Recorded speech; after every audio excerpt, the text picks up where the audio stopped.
Hello, my name is Marcus. I'm the compiler of a collection of therapy quotes entitled 1001 Windmills of the Mind, a collection of quotes taken from what's often called the psychodynamic or the psychoanalytic perspective, which long ago, as I understand it, was called philosophical medicine, because this perspective takes into consideration the theory or the belief or the idea that what happens to a person in childhood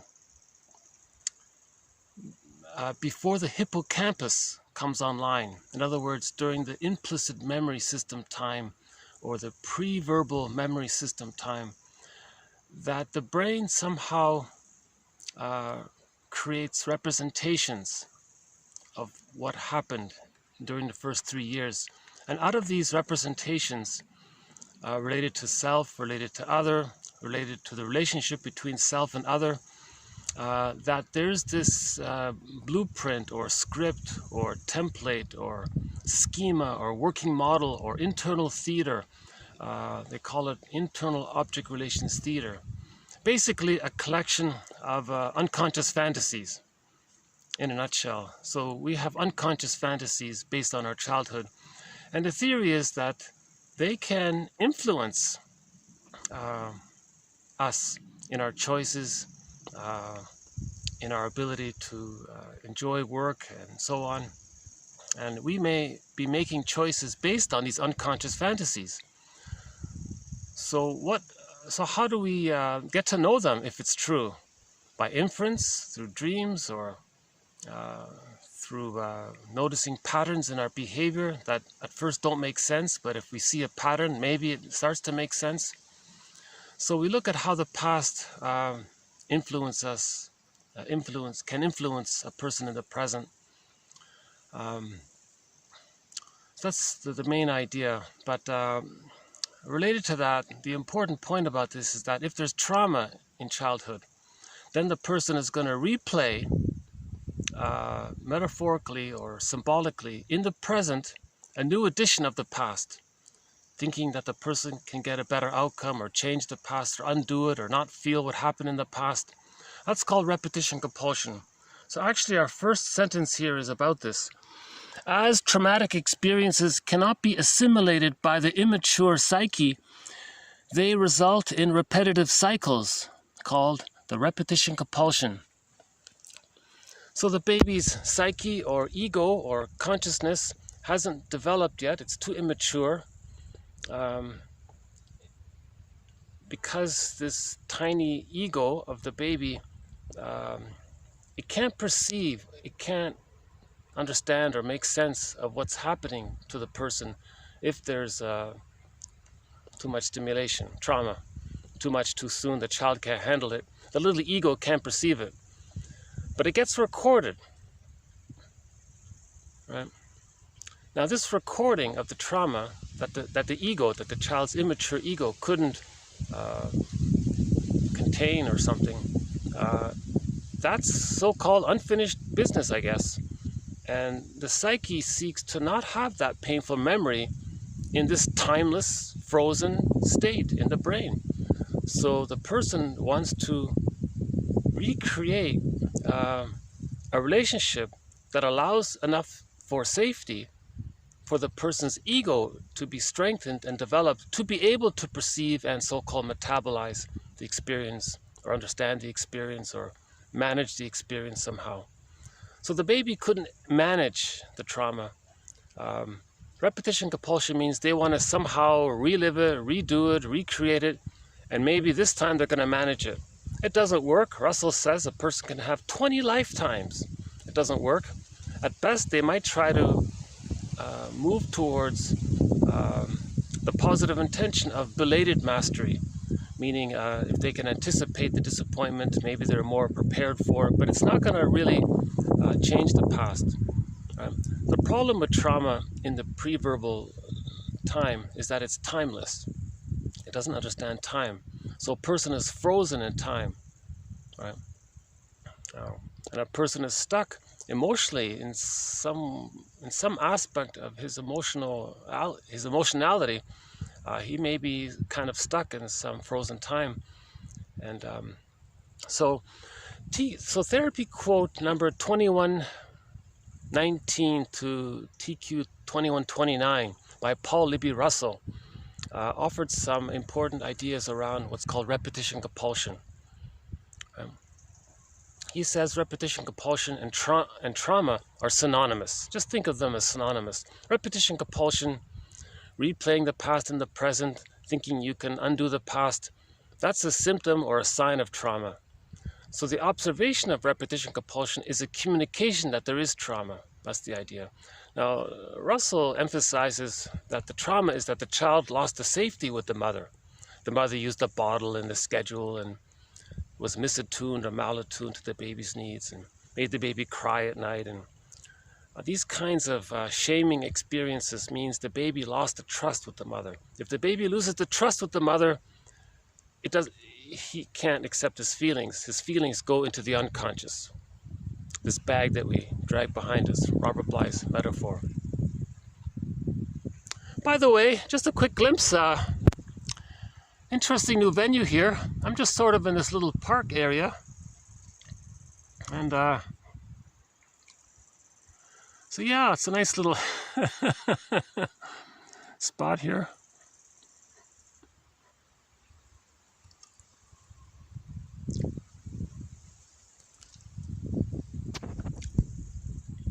If some people pass by and it doesn't seem like they want to be on YouTube, I might have to hit the pause button. So let's just see how it goes. They don't have to worry because nobody's watching these.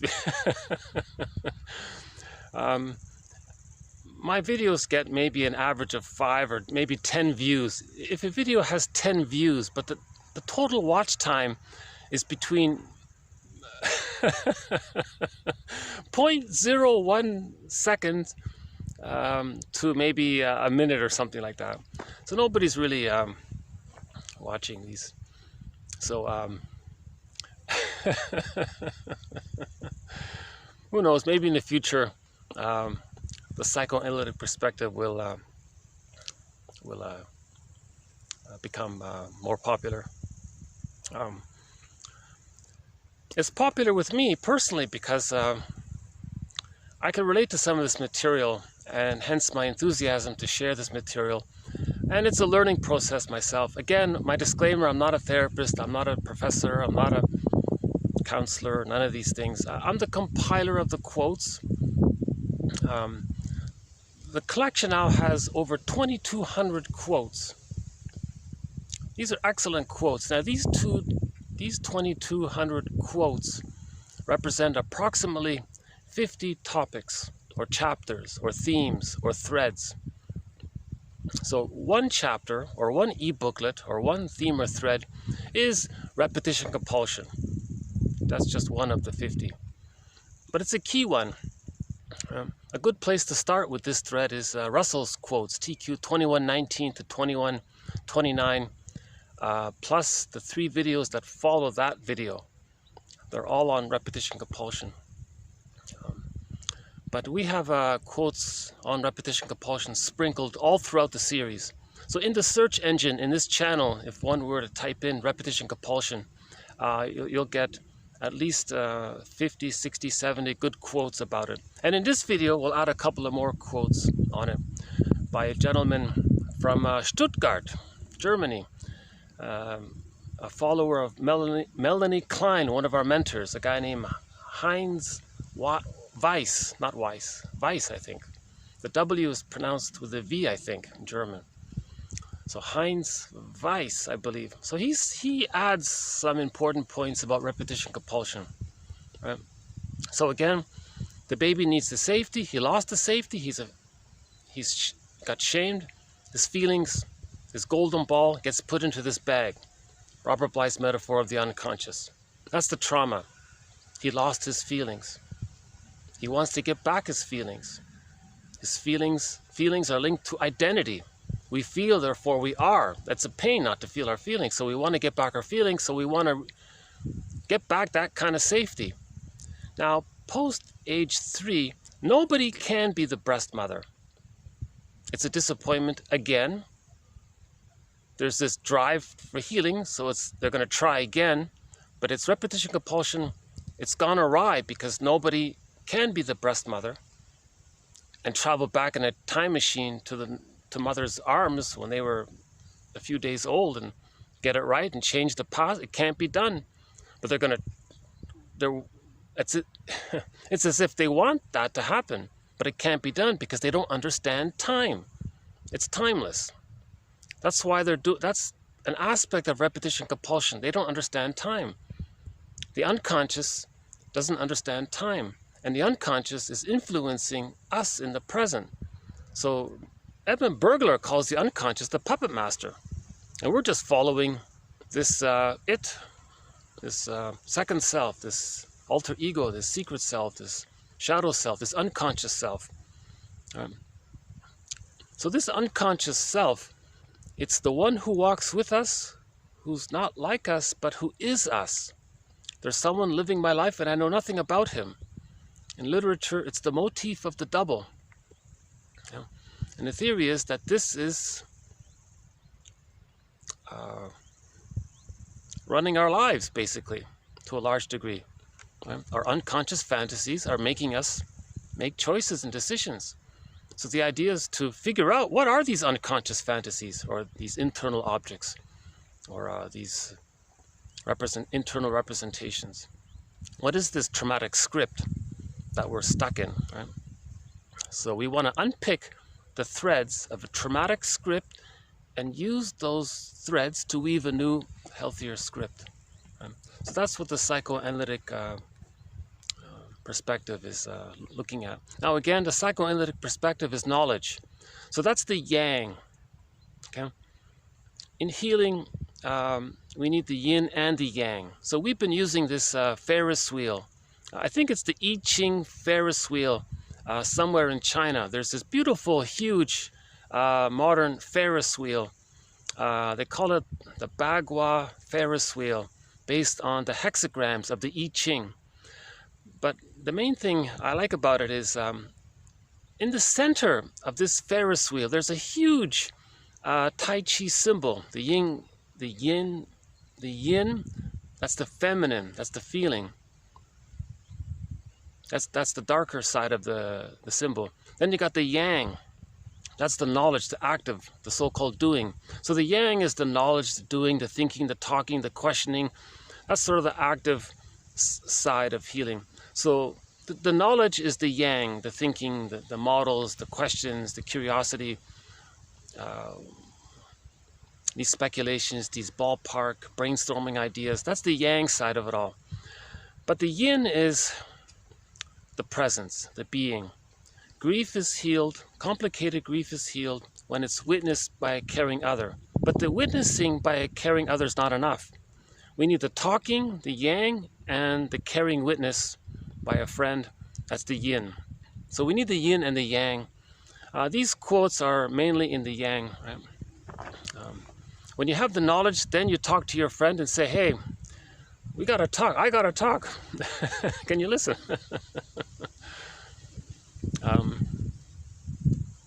Yeah, I'm just, it's my first time on this bench. You know, this is my first park bench video here. So we'll see how this goes.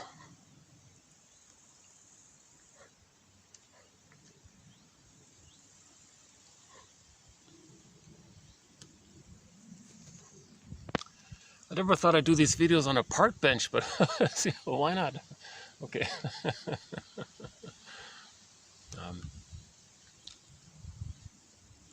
The truth is I couldn't find a store that sold one of those folding lawn chairs. So in the meantime, I'll use park benches until I can find one. But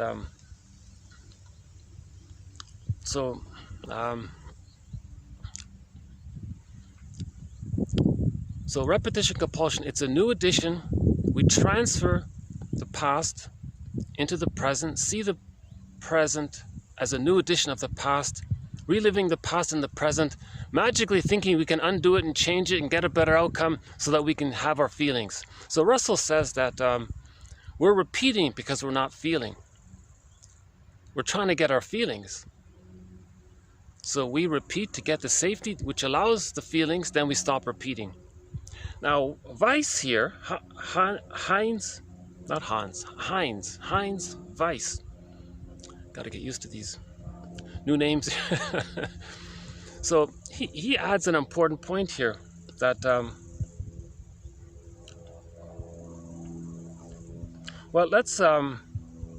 his important point is if you want to heal repetition compulsion and you want to get your feelings, to get your feelings, you need to differentiate.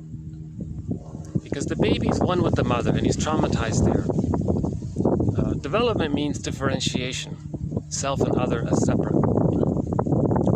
But in order to differentiate, the child has to be able to feel that the mother is a separate person and he's a separate person. That allows differentiation. But in order for the child to see the mother as a separate person, the loving experiences with her need to outweigh the disappointments with her. Then he can differentiate. If it's the other way around, the child can't differentiate. He's stuck in the fusion. Now in that fusion, splitting is taking place, meaning he's bonded to the frightening side of the mother for the attachment.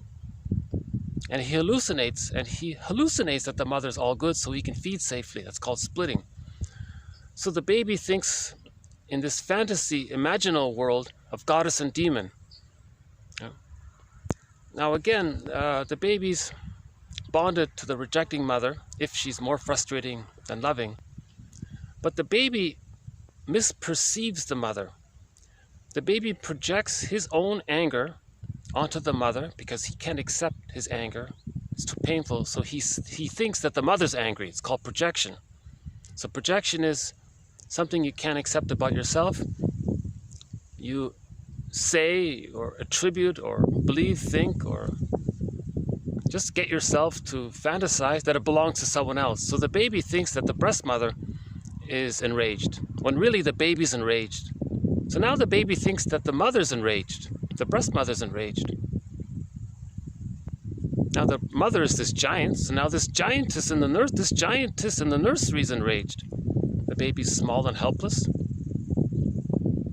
Now the baby has a need to drink, eat, to take in mother's comfort and presence and soothing and milk and so on. The baby has to take in, absorb in, internalize. That's his need. But if the mother's shaming and malattuned, the baby associates his need with pain. Now he's afraid to know his own basic needs.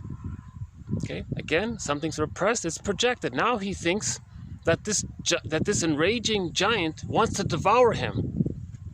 So in fairy tales, that's the witch wants to devour the children, Hansel and Gretel. The one book is called So the Witch Won't Eat Me. In the Odyssey, it's the Cyclops eats the people. So, in other words, the baby has an image of the mother as a devouring monster that wants to eat him. He's terrified, and he's bonded to this. The baby created this out of a desperate measure to somehow cope with his feelings that he can't accept. He blames the mother and accuses the mother of being so frightening.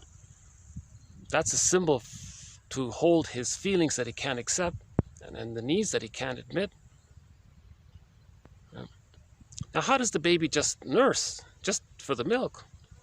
He hallucinates that while he's nursing with the frightening mother, he's going to fantasize in his mind that he's going to make up an image of her as being a goddess, a loving, supreme, heavenly, wonderful, protecting mother.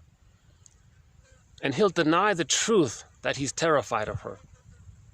That's how he can feed safely. So the baby adopts what's called splitting. This is a desperate maneuver of the mind the baby adopts. That's the theory, right? For how the baby can survive when the mother's misattuned, malattuned, unavailable, not around, these kinds of things. So in order to differentiate, the person has to sort of forgive the mother, meaning see the two sides of her. Understanding the mother leads to forgiveness. Then we can bring the two sides together. Then we can differentiate. Now, in that process, there's mourning involved. The mourning process is involved.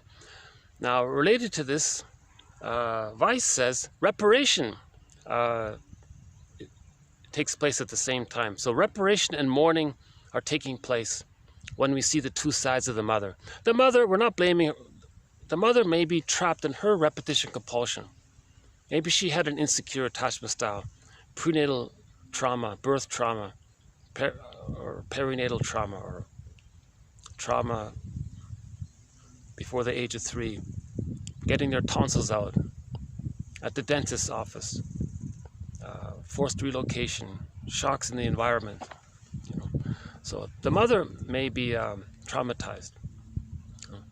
Now, if the mother's traumatized, then her main focus is that she's trapped in the trauma of her pain, and she's going to replay, relive, recreate her past in the present to see if she can get a better outcome. So what she might do is she'll use her own baby as a prop to communicate to her mother in the mind, saying as if, quote, "Look, mother in the mind, through my behavior, I'm going to show you what you did to me. My child here, you see my child here, your grandchild, I'm going to show you what you did to me. I'm going to do to your grandchild what you did to me because I want to show you what you did to me because I want to show you that I'm angry at you." So the child just becomes like a passive victim in the mother's battle with her mother in the mind. Now this is her compulsion to communicate, to heal from what happened to her. So the child has to, as a person, recognize that the mother was trapped in her dilemma. The psyche is trying to heal. The mother was trying to heal. It's unfortunate that she wasn't conscious of it. She was doing it unconsciously. Right?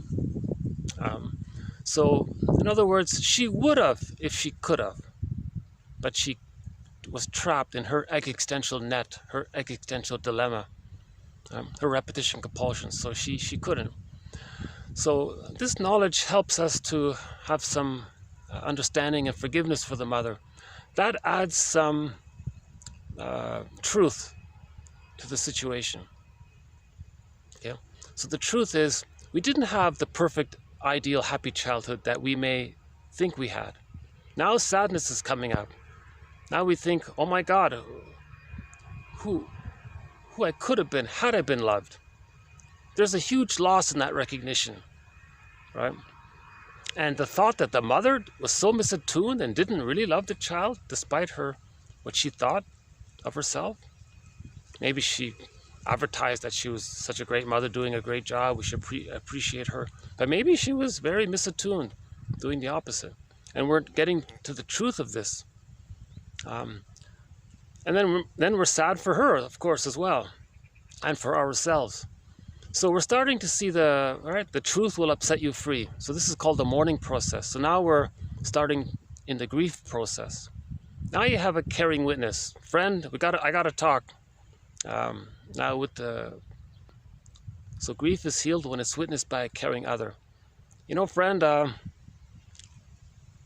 don't think I had the happy childhood I thought I did. And you might start, if the knowledge is there and you free associate and you speak freely and the friend is present, you might be able to start to grieve some of this. Then you can differentiate. The truth will lead to differentiation. Right? Will set you free, emotionally free, right? So Weiss is saying that reparation, meaning seeing the two sides, right? That will end repetition compulsion. Then we get our feelings, as Russell says. So Weiss is adding an important component to what Russell was saying earlier. So let's jump in here with Weiss's statements here. So again, as traumatic experiences cannot be assimilated by the immature mind or psyche or ego or consciousness, the babies, right? So these experiences result in repetition compulsion. Okay, repetition compulsion. To heal repetition compulsion, we need to consider maybe 4 areas. A river with several or 4 different tributary streams. So we've got to remember, okay, that's the free association. And see, remembering is difficult because when we start to remember, a feeling comes up, there's too much anxiety, we squelch it. So now we think about Masterson's axiom, another one of our mentors. So Melanie Klein and James F. Masterson are two of our mentors. So Masterson has a very good axiom. He says self-activation, so you want to heal, that's free association, you want to speak the truth, that's self-activation, self-expression. At some point it's going to trigger what he calls abandonment depression, the shame the baby felt, the hurt and the anger and all that. That's too painful, that massive anxiety is too painful. Then the person adopts a defense mechanism. So a defense mechanism is a maneuver of the mind, an operation of the mind to squelch the anxiety, or to get the person to repress the anxiety or not feel the anxiety or distract them away from the anxiety. It's a very good axiom. Self-activation triggers the abandonment depression, which leads to defense. Right? So in remembering, that's going to come up. So Paul Gray, his book has won a Golden Windmills of the Mind Award. So by the way, 20 Golden Windmills of the Mind Award have been issued already. One of them was given to Paul Gray's book, The Ego and Its Defenses. The Ego and Analysis of Defense. That's a very good book. He emphasizes this point. The person is trying to remember, a feeling comes up, and then he changes the topic or binge eats or runs to the all-you-can-eat buffet or that kind of thing.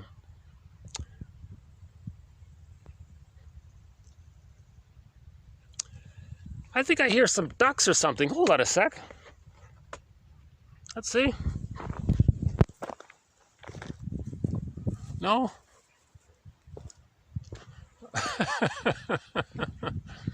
I could have swore I heard some ducks or something. I haven't been down this part yet. Let's see what's here. Yeah. Oh, maybe it's one of them. Huh?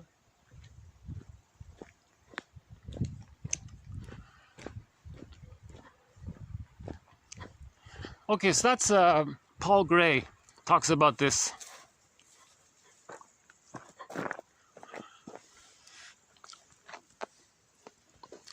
Okay, so back to the quote. So 4 parts. So remembering, so free association, to say what comes to mind, but there's a resistance.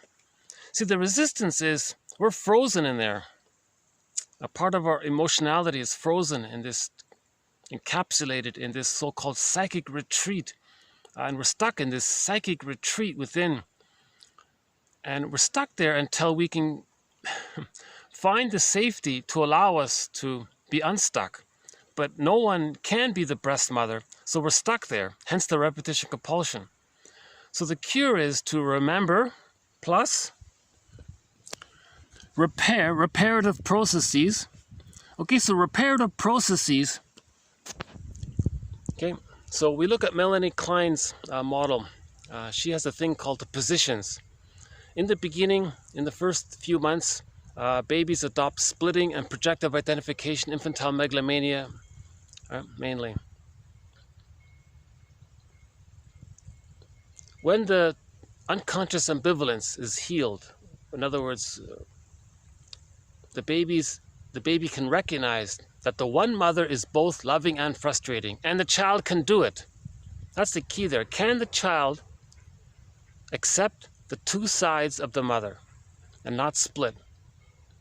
If the child cannot accept the two sides of the mother, he's going to split and create two images of the mother, goddess and demon.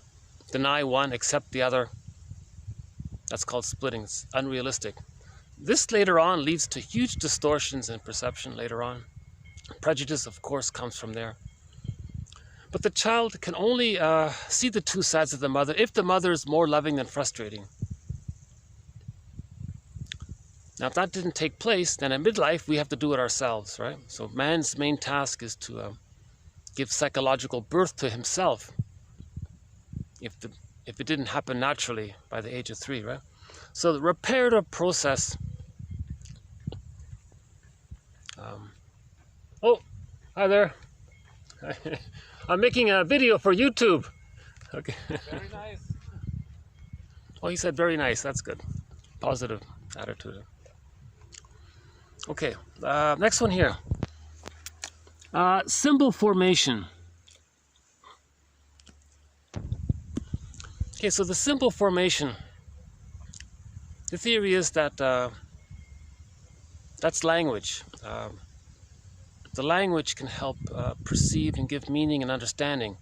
But trauma, so early on, the child doesn't have symbols really for it. That's why art is so popular in music and opera. It tries to symbolize for the audience pre-verbal trauma. And there's an appeal to it. Right? So symbol formation, another area. And the fourth tributary is the acknowledgement of time. That's a big one. Acknowledgement of time. One person said, if you want to understand time, well, what's 7 times 10 years, he said. That was an old book. Maybe now it's 8 or 9. So let's just say 9. So what's 9 times 10 years? So we live 10 years. So imagine living 10 years, 9 times. He said that might help with the appreciation of time, right? Okay, next one here. The repetition compulsion's resistance to change results in the addictive pull of timeless states of mind. Okay, so there's that timelessness. He calls it a timeless state of mind. So this is this frozen place in the mind, right? Again, the repetition compulsion's resistance to change results in the addictive pull in timeless states of mind because repetition compulsion creates a refuge, a safe place, a psychic retreat, one person calls it, where time comes to a halt, which in turn maintains the repetition compulsion. So I think he's saying the person at some level feels safe in this encapsulated psychic retreat emotionally within. Maybe that's the schizoid pattern. Oh, hold on. Fly here.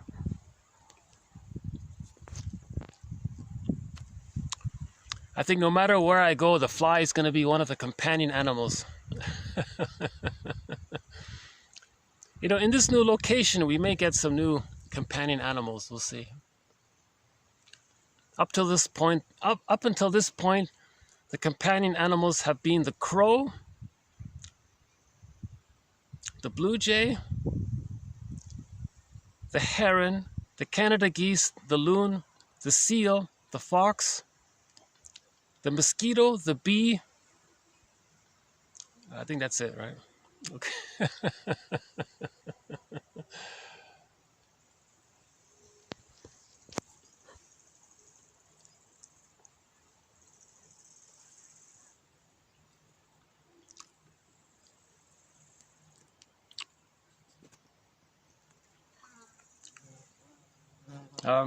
Oh, there's a bee. Okay, so I'm not sure what he really means by an addictive pull. Maybe it's maybe there's some brain chemistry around.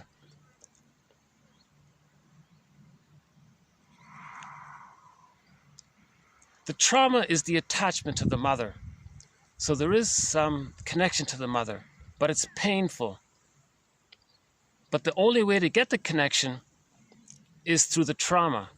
Then you have the connection. In other words, the trauma links to the mother, right? And then there's some sense of safety from that. Maybe that's what he means.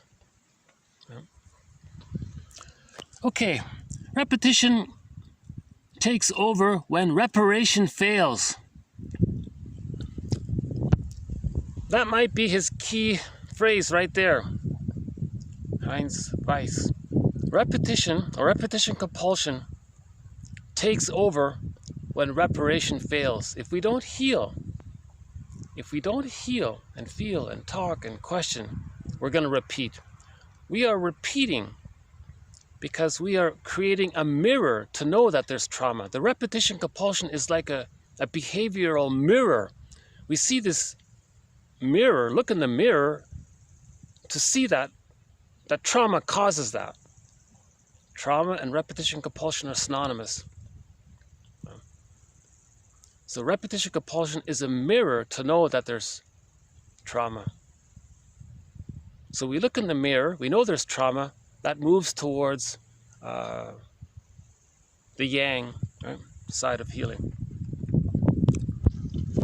A precondition of reparation is the integration of feelings of love and hate towards the same object. Okay, so that's called facing the unconscious ambivalence or healing the splits.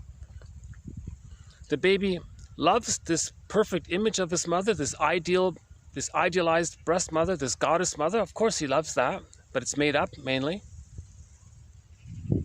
He hates the truth that the mother is misattuned and it's separated.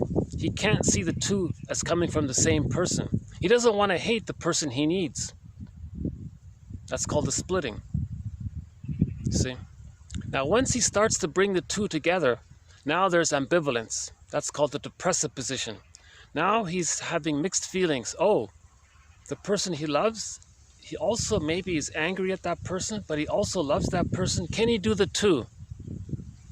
Right? So that leads to integration and reparation. Right, again, a precondition of reparation is the integration of feelings of love and hate towards the same object.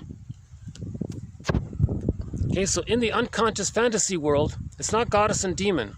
It's just an ordinary human mother, right?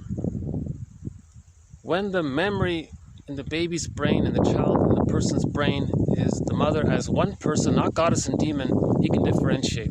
If it's goddess and demon, he can't differentiate. That's the theory, right?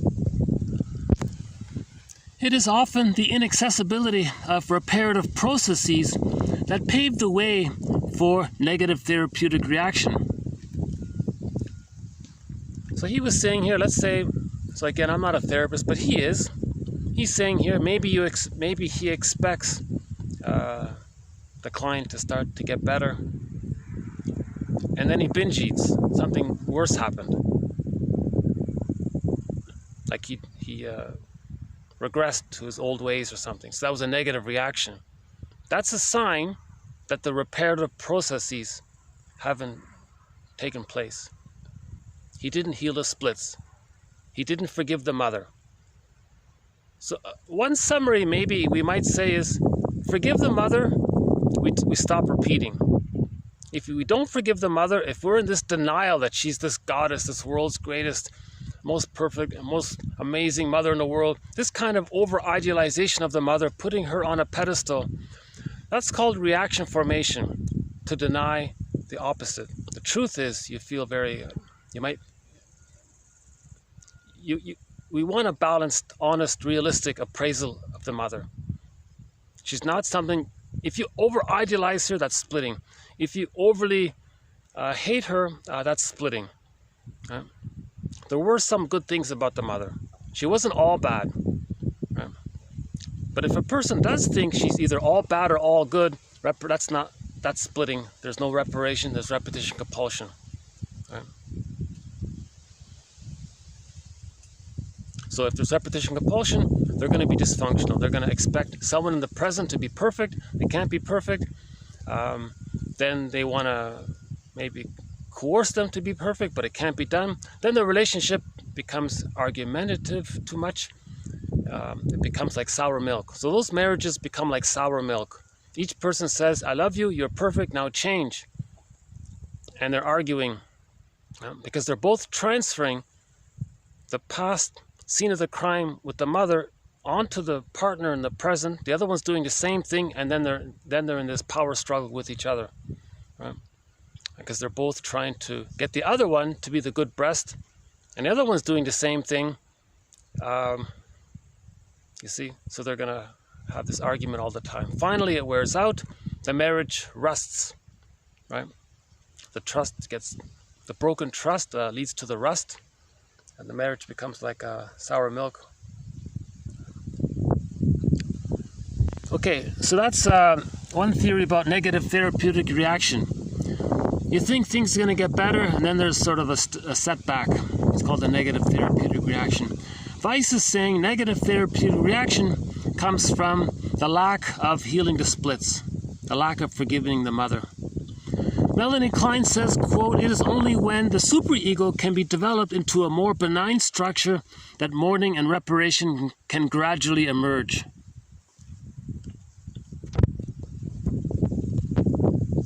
So, through the forgiveness, the inner critic can soften up. Okay, somebody by the name of Henry Ray regarded reparation as a universal process serving the maintenance and renewal of the organization.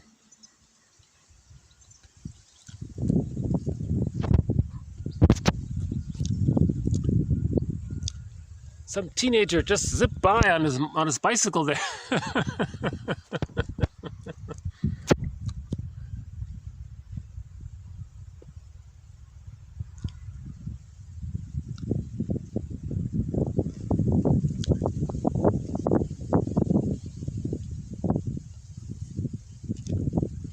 I'm just pausing to take in this sort of summary atmosphere here.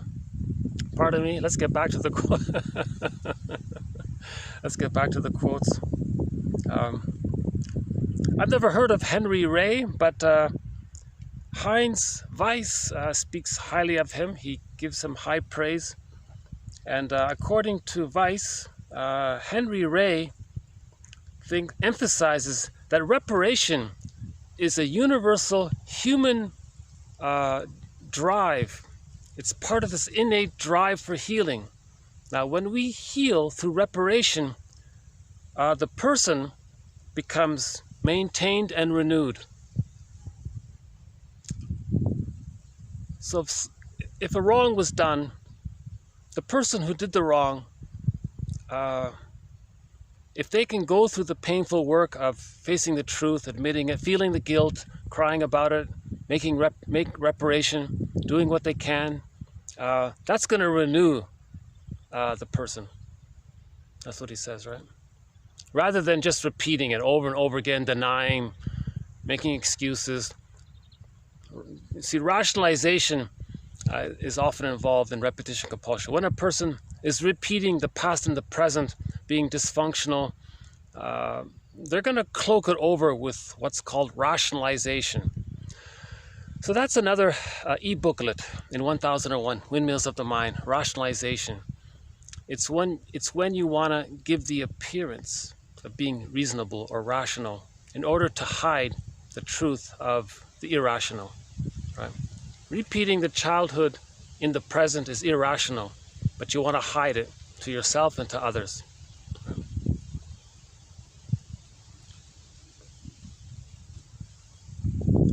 Yeah. So Bergler would say this. Bergler would say, another one of our mentors, Edmund Bergler. Okay, so I've mentioned 3 of our mentors so far: Edmund Bergler, James F. Masterson, and Melanie Klein. Oh, some kind of flying.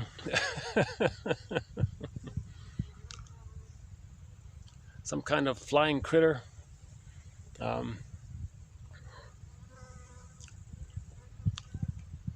Yeah, he would say, you want to confront people's rationalizations.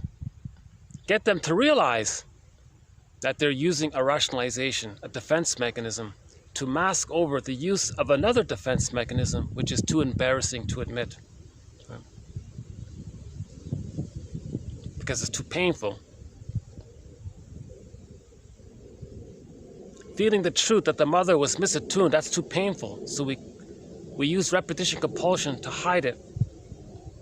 Then to hide that we're hiding, we use rationalization. Right? So type in rationalization in the search engine. You'll get the e-booklet on that. Okay, in other words, that's a good one there, right? Reparation is a universal human process, universal psychological, spiritual process. So if you want to talk about spirituality, we can say it this way: reparation is a spiritual healing process serving the renewal and the healing of the person. Okay, next one here. Before the child can use symbolic forms of communication, the experience of being understood is conveyed through the gaze in his earliest relationships. Now this gaze, mother's gaze, can express affection, love, affirmation, tenderness, caring. Okay, the mother loves the child through her eyes, through her gaze. Or the mother's gaze can be like Medusa. Okay, rejection, reproach, etc. Okay. In other words, in the pre-verbal communication, the mother is communicating her feelings towards the baby through her eyes, mainly, according to this theory. And we have a book by Mary Ayers called Mother's Gaze, Mother-Infant Gaze, something like that. She talks all about this. Okay. So we want to pay attention to this issue of mother's gaze. Mother's look can express affection and love, or rejection. That's the Medusa one, right? Now, if the mother is looking at the baby with rejection, and the child is enraged, and the mother has long hair, the child might create an image of his mother as Medusa. So the Medusa, the long hair, the snakes are the hair, and the cold look. See, from the baby's point of view, everything's wildly exaggerated. So the mother looking with disapproval, that's the reality. But from the baby's point of view, the image is Medusa. Now the baby's afraid. So the baby's shamed. In other words, the baby's shamed when the mother looks at the baby in a disapproving way, for whatever reason.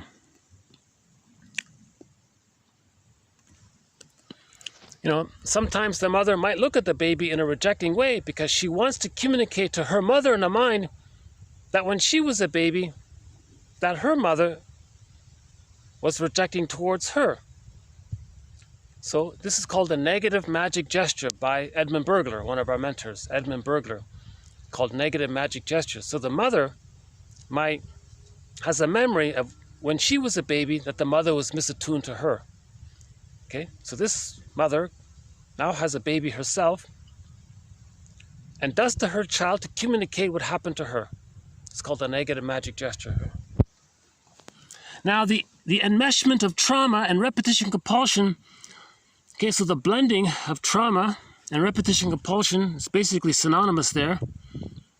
Enmeshment, right? Yeah, that's interesting. I just realized that, yeah. So Russell was saying they're synonymous. Trauma and repetition compulsion are synonymous. He puts it this way. He says the enmeshment, the blurring, the fusion of trauma and repetition compulsion becomes all the more rigid the more concrete and earlier forms of thinking predominate instead of more symbolic thought processes. So the earlier the trauma, the less the baby has language. That form of thinking without language entrenches the trauma more strongly. That's what he says here. Okay, next one here. Mourning can be compared to the work of remembering. That's a good little summary sentence there. Mourning can be compared to the work of remembering. We're looking for narrative truth. We want to find our personal history. Narrative truth. That's remembering. In the process, that's mourning. In order to have our narrative truth, we have to mourn. Because the truth is different from what we believe. Yeah? And that's going to bring up the sadness. Right? Okay, if we don't remember, meaning meaning mourning, so that's constructive. So remembering is constructive, that's mourning. If it's unconstructive, he calls it traumatic remembering. Okay, traumatic remembering, a kind of memory which is not genuine remembrance, but more of an overwhelming of the present by the past. Okay, that's called emotional flooding, right? Too much pain from the past. It's flooding your ego. That's traumatic remembering. traumatic remembering doesn't allow you to remember, right? It's a state in which we remain trapped in endless repetition without being able to ultimately forget. If we remember, then we can let it go, we can forget it. But traumatic remembering, right? That's when you're re-triggered, you're flooded, repetition compulsion, doing it over and over again. You're not remembering. You're trying to remember, right? But you're not remembering, right? Okay, next one here. Only where love and hate come together in relation to the same object. Okay, so that's key there, right? Only when love and hate come together, the truth with the mother. She was loving and disappointing. Only when satisfaction and frustration with the mother, the same one mother, when these two emotions can be linked to the same one person, then we can have some kind of more emotionality now, including guilt. As long as these feelings are kept apart. Okay, love for the goddess and hate for the demon. That's called splitting. As long as these feelings are kept apart and distributed onto different persons, then there is no reason for experiencing guilt, because there is no need for reparation towards an infinitely perfect ideal goddess, ideal figure, just as there is no need for feelings of guilt towards the all bad one. This is called splitting. So in other words, reparation doesn't take place if all we do is think somebody or something is all amazing, it's all perfect, this other thing is all bad, all negative, and we keep things separate like this. If the template in the memory, if the representation is like that, it's splitting, we don't heal. Now, splitting precludes differentiation. That means splitting precludes mourning. Differentiation is needed for mourning, and splitting prevents differentiation. So Rinsley's shortcut is splitting precludes mourning. If a person doesn't mourn losses, okay, that can lead to complicated grief, aggravated grief, prolonged grief, the derailment of grief, chronic sorrow. That can lead to pathological nostalgia, melancholia. Remember melancholia? If a person experiences a loss and they have all of these feelings about that, anger, sadness, and so on, the template is that they were one with the other. The mother, the breast was a part of an extension of the baby.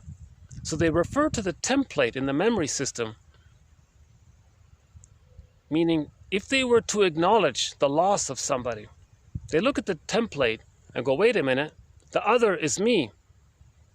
To be angry at the other is to be angry at me. To be sad at the other is to be sad at me.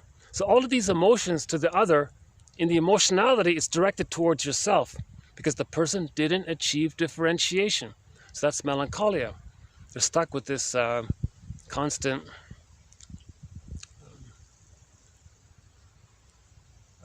sadness, I guess, a certain kind of chronic sorrow somehow, right? Now this can lead to emotional fatigue, soul loss, burnout, nervous breakdown, etc. Okay.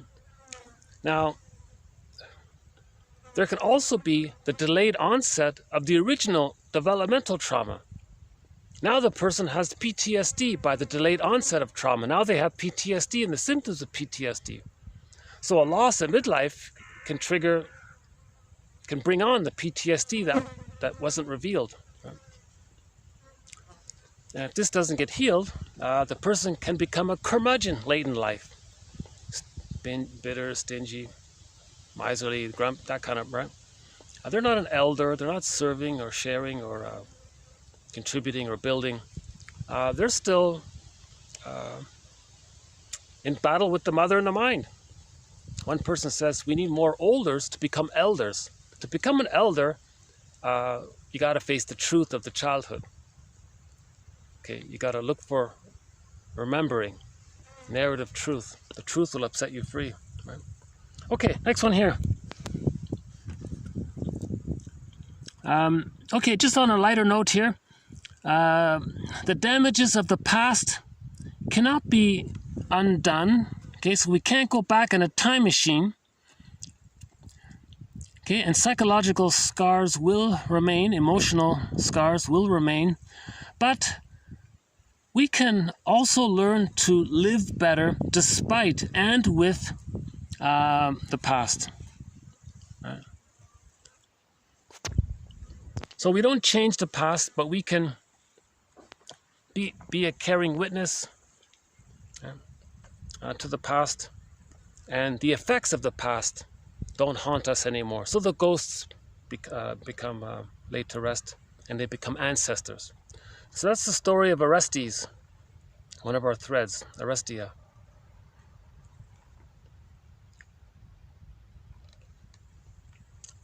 Okay, 2 from Steiner here.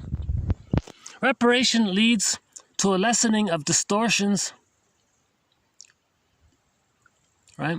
Reparation leads to a lessening of distortions, including those of idealization of good objects. So trauma can be seen more realistically. Okay, we want to see the trauma honestly. As splitting lessons, both the love and the hatred are directed to the same object. It is here that gratitude for the good experience can emerge. So somebody says, first you got to hate the mother before you can love her. Right? At one point, you're gonna feel hatred towards the mother. Oh, I hear a vehicle. Let's let this vehicle pass here. Hold on a sec.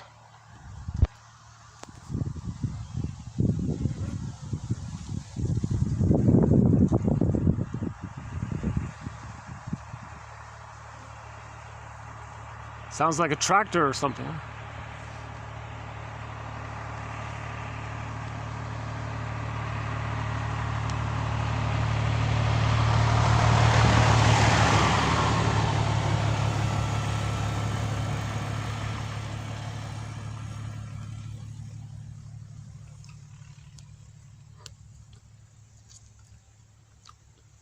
Yeah, a cute little tractor there.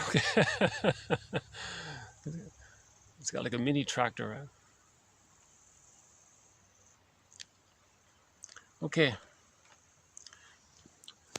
If we cannot accept our mortality, then it is impossible to work through the task of mourning. So not admitting time is a defense against mourning. Admitting time, accepting time, that'll help in the mourning process. Okay, next one here. Melanie Klein integrated her conceptualization of mourning processes with her theory of the paranoid schizoid and depressive position.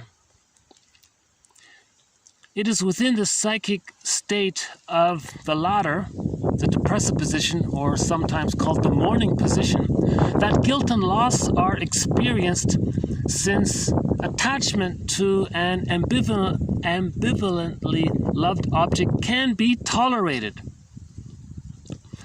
Unlike the splitting off and projecting of disowned parts of the self, in the depressive position, the painful aspects of the self are contained and psychically processed.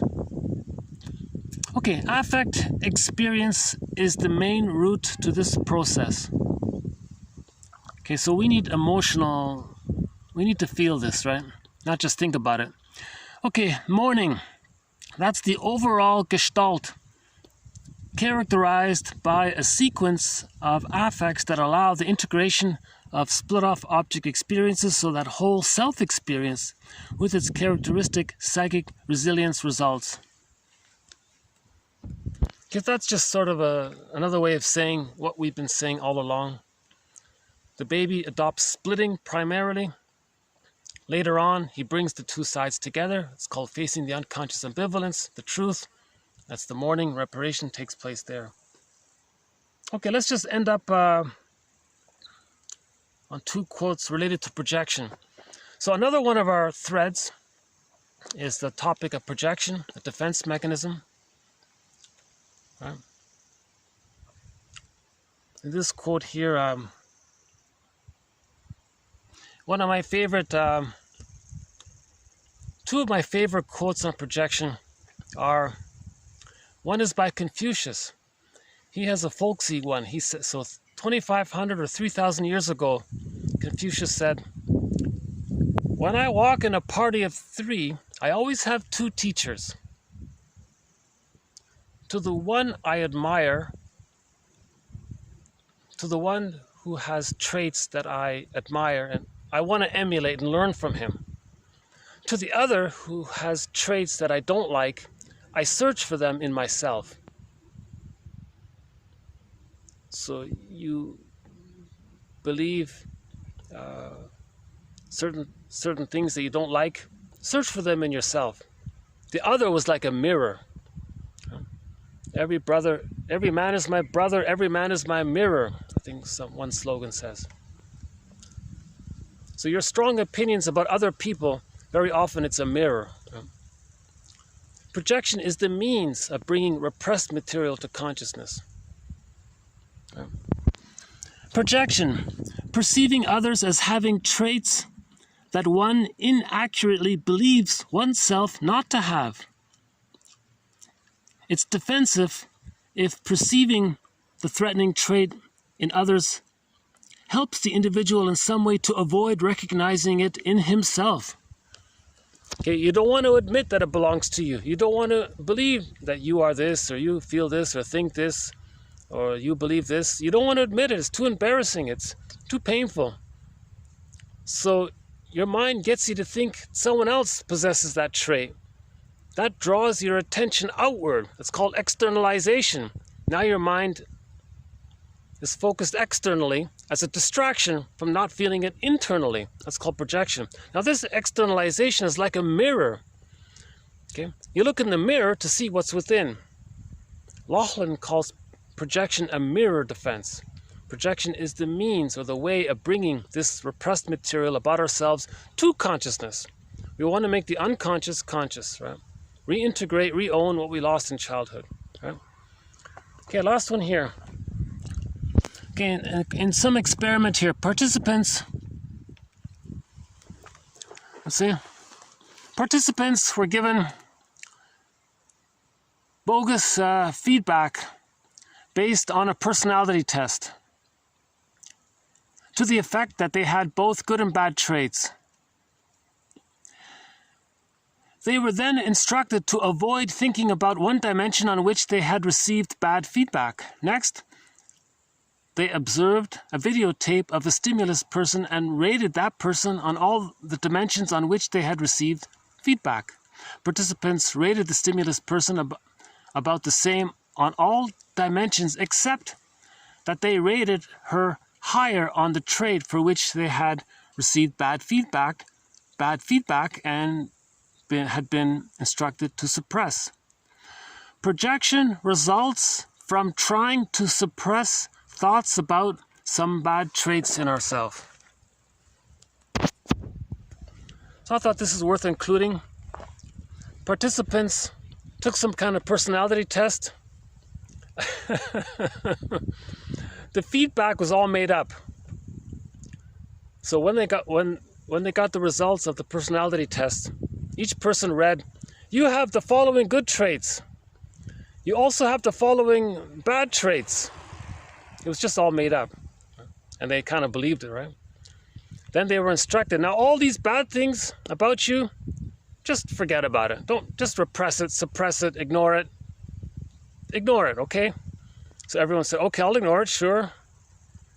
Then they watched a videotape of a person demonstrating those bad traits. And the participants would strongly point out those bad traits in the other person after they had believed that they possessed those bad traits. It's not a perfect experiment. It's a little cloudy here, but it does sort of link to the idea, at least, that when there's something that we don't know about, we don't like about ourselves, we're going to notice it more vividly when someone else displays it. We're going to emphasize it more. Yeah. So-called mote beam projection.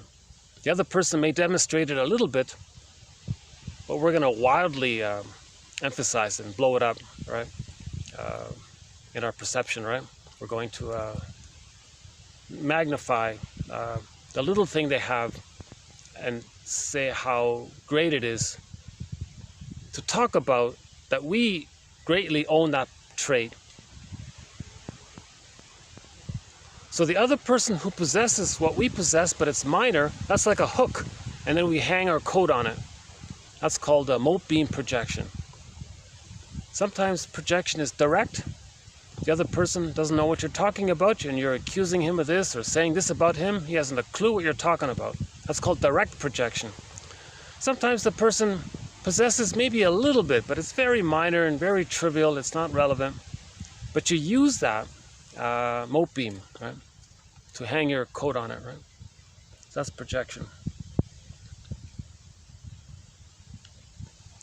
So projection helps a person to avoid recognizing something, that something is within themselves, right?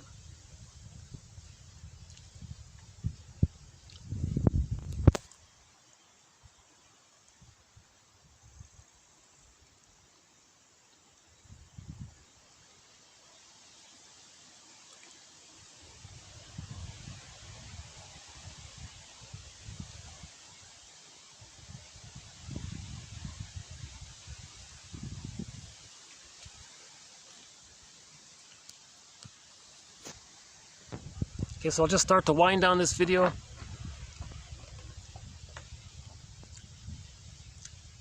I'll close up with our theme song to 1001 Windmills of the Mind. Katja Epstein's German rendition of the song Windmills of the Mind.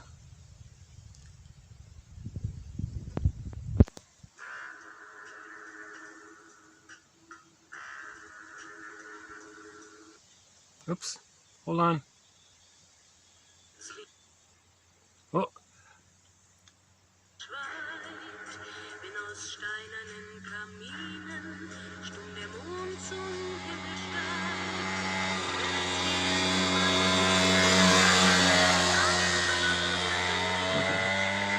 Okay, again, hold on. Little tech issue here. Okay. Katja Epstein's German rendition of the song Windmills of the Mind. Nachts, wenn die Straßen plötzlich still sind, wenn die Stadt auf einmal schweigt, wenn aus steinernen Kaminen stumm der Mond zum Himmel steigt, wenn es hier in meinem Zimmer leer und einsam wird mich, such ich in den dunklen Schatten die Erinnerung an dich. Oops. Oh, hold on a sec. Oh, we lost it. Oh, that's okay. I'll play the theme song some other time. Okay, I'll play the theme song. I'll play the theme song in the next video. I'll just say thank you. This has been TQ 2112 to 2115. How's the lighting here? Hopefully you're seeing this view here. I'm not sure how well you're seeing it, but it's a pretty view around here. Yeah.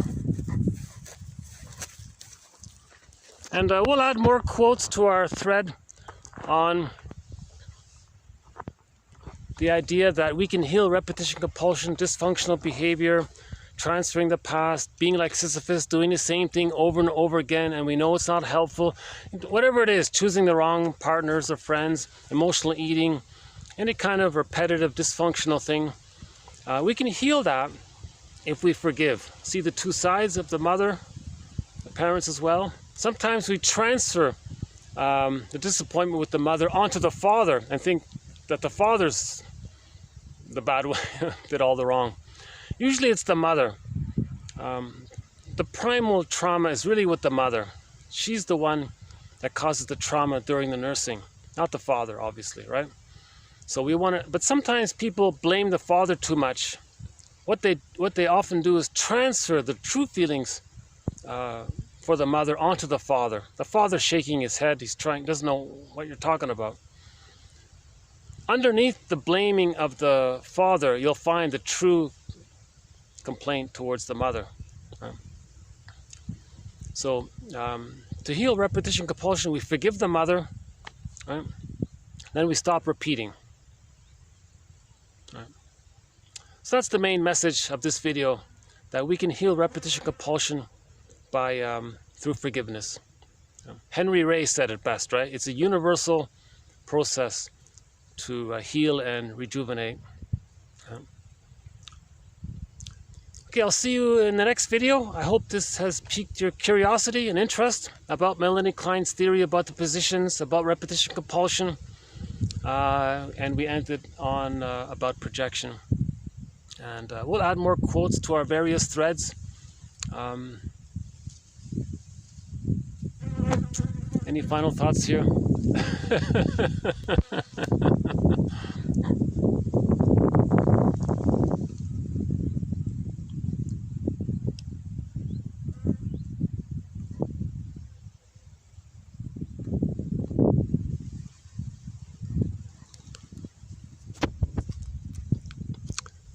I guess not. Okay, so I'll see you in the next video. So thanks very much. Bye for now.